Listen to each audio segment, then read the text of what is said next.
Welcome back to my channel, Madiskarting Pinoy. Meron na akong maibigay sa inyo na kunting kaalaman para pagpatuloy ko ito. Gusto ko sanang i-subscribe nyo naman yung channel ko.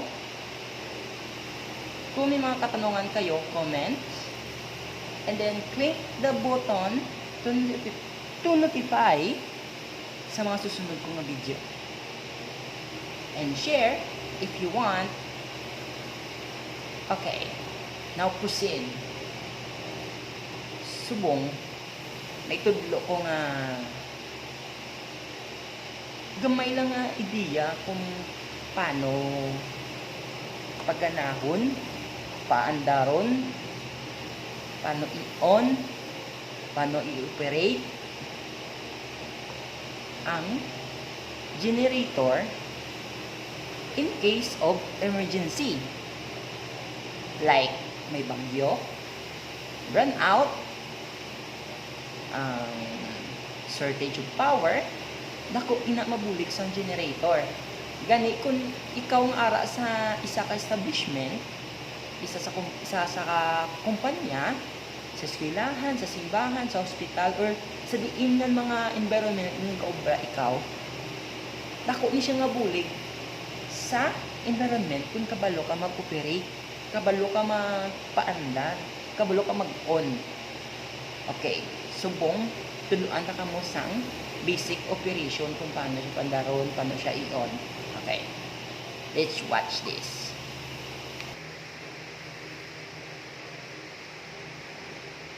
Subong mayara kita nga real power group nga nag-install sini nga generator. Ini, amo naman generator. Naya siya cover ni. Okay, kudo na kamo sang first na operation. Subong i-open ta ang iya nga door. Ari, nan, open ta ni. San? Okay. Then i-on ta ang iya nga ignition switch. Amo niya nga ignition switch. Amo niya ang ignition switch. Okay. On. Okay. Lantahon nato ng iya nga fuel kon ara pa sa capacity nga mapaandar ya ang generator.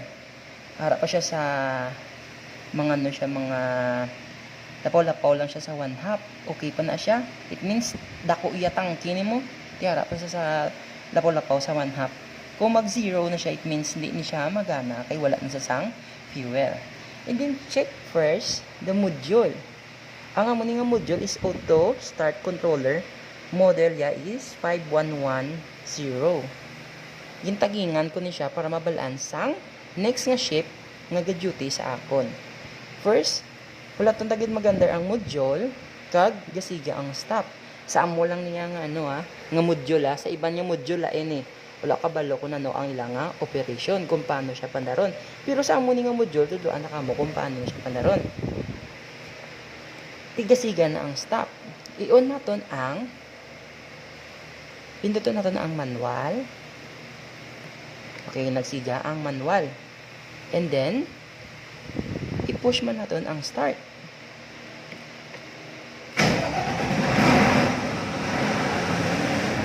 Okay. Maganda naton nga generator. Nan, it means pwede na siya ma-transfer ang power once nga na siga na ang source. Thank you for watching. Follow for the next video. Thank you.